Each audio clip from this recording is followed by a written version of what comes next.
बोली वृंदावन बिहारी लाल की जय, गौ माता की जय, गौ रक्षक की जय, धरती माता की जय। आज विषय जो चर्चा कर रहे हैं वो गौ माता के ऊपर कर रहे हैं कि लोग गौ माता को एक नॉर्मल पशु समझते हैं और उसका दूध पी करके उसे भगा देते हैं, उसको मारते हैं, पीटते हैं, उसके ऊपर अत्याचार करते हैं।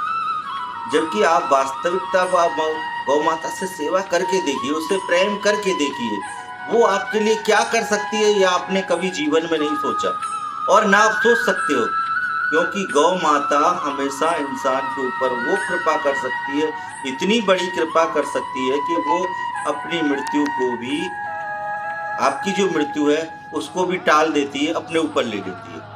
ये मैंने शास्त्रों में पढ़ा था, सुना था, लेकिन खुद प्रैक्टिकल जब जीवन में देखा, उतारा, तो मुझे महसूस हुआ।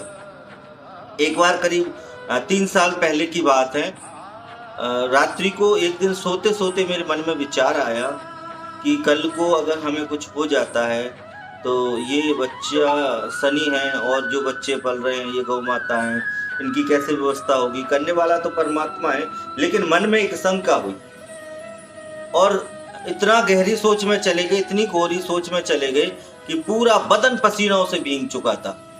बार बार मन में एक ही ख्याल आ रहा था, विचार आ रहा था और वो उसी बात को बार बार सोच रहे थे कि कैसे करें, क्या होगा, क्या होगा। और फिर अचानक ही भय हो गया, एक मन में ना भय लगने लगा।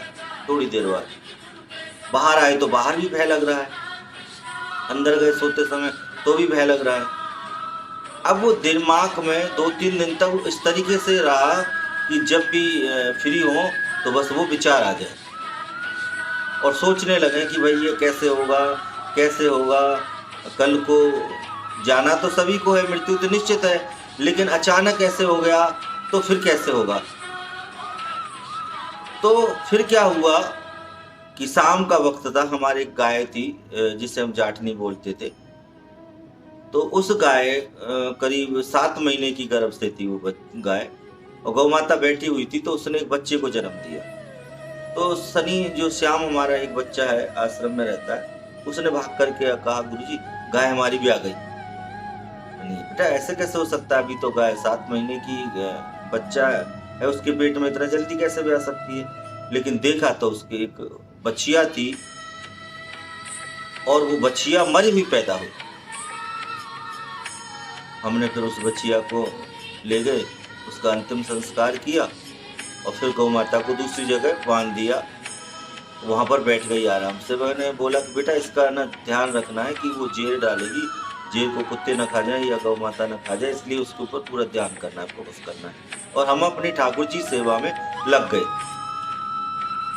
करीब आधा घंटे बाद दोबारा से मैंने कहा देखना बेटा गाय को, कि गाय मुझे ऐसा लग रहा है कि जेर डाल रही है। तो ये जो श्याम है ये गया भाग करके, इसने देखा कि गौ माता ने एक और बच्चे को जन्म दे दिया। वो भी बच्चिया थी लेकिन वो मरी हुई थी,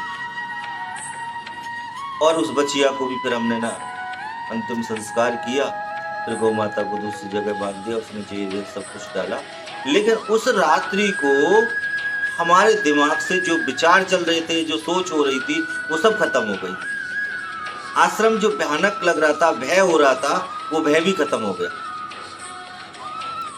तो फिर विचार किया, बहुत मंथन किया और सोच सोच करके फिर ये आया कि मैंने जो शास्त्रों में पढ़ा था, मैंने लोगों से सुना था, विद्वानों ने जो कहा था कि गौ माता आपकी मृत्यु को भी टाल देती है।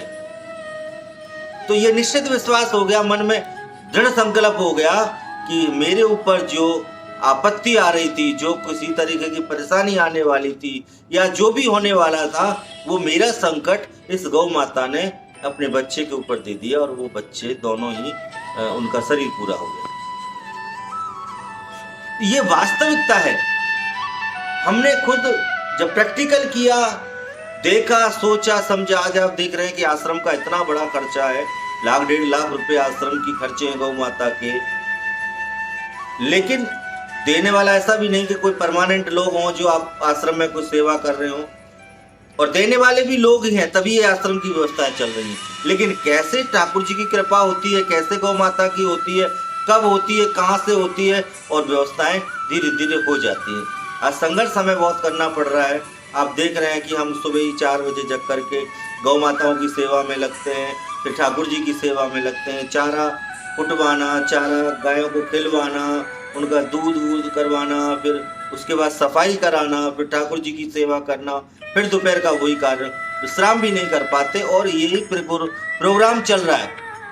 लेकिन ये सब गौ माता की कृपा है। ये कैसे होती है, कब होती है, ये कभी सोचा नहीं। बस सारा हित और सारा देह गौ माता में लगा लिया और उनकी शरणागत हो गए और कह दिया कि हम आपकी शरण में हैं, जो भी करना है आपको करना है, मैं आपकी क्या रक्षा कर सकता हूँ, आप तो स्वयं रक्षा करने वाली हो। आपको तो परमात्मा ने भी जब समुद्र मंथन हुआ तो उसमें से आपको निकाला है। आप कोई छोटी मोटी पशु तो हो नहीं। देवताओं ने उस समय आपको ये कर दिया कि ये तो गौ माता है। आपको तो पहले से ही गौ माता की उपाधि मिली हुई है। गौ माता का एक आपको पहले से ही दिमाग में फीड हुआ है सबके कि गौ माता। ये तो दुष्ट कुछ प्रवृत्ति के ऐसे लोग आए, दुष्ट आए, जिन्होंने गौ माता को पशु बना दिया। और गौ माता को पशु नहीं बनाया, वो खुद पशु बन गए। आप दूसरे को क्या पशु बनाएंगे और क्या पशु बना सकते हैं? इसलिए परमात्मा ने उन्हीं लोगों को पशु बना दिया और वो पशु जैसा कार्य करने लगे। पशु जैसी उनकी धारणा हो गई, पशु जैसे विचार हो गए, सोच हो गया और पशु ही जैसा वो कार्य करने लग गए। आप देखिए, पशु ने जिस दिन से पशु ने जन्म लिया, चाहे वो कोई भी हो, उसने अपना चीज छोड़ करके दूसरे का कुछ खाया? वो चारा खाती है, हरी घास खाती है, हरा चारा खाती है, भूसा खाती है, खरचुनी चोकर खाती है, और तो कुछ नहीं खाती ना।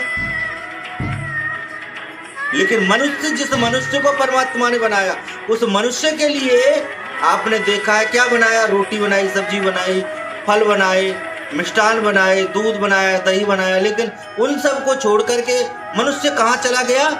मनुष्य मदिरा पान कर रहा है, मीट खा रहा है, शराब पी रहा है। ये क्या है? आप क्या हो? कभी अपने आप को सोचो, विचार करो, मंथन करो। और जब आप मंथन कर लो, तब एक बार हमसे दोबारा एक बार जरूर संपर्क करना। हम आपकी सेवा में फिर से हाजिर होंगे। जय जय श्री राधे, जय गौ माता की।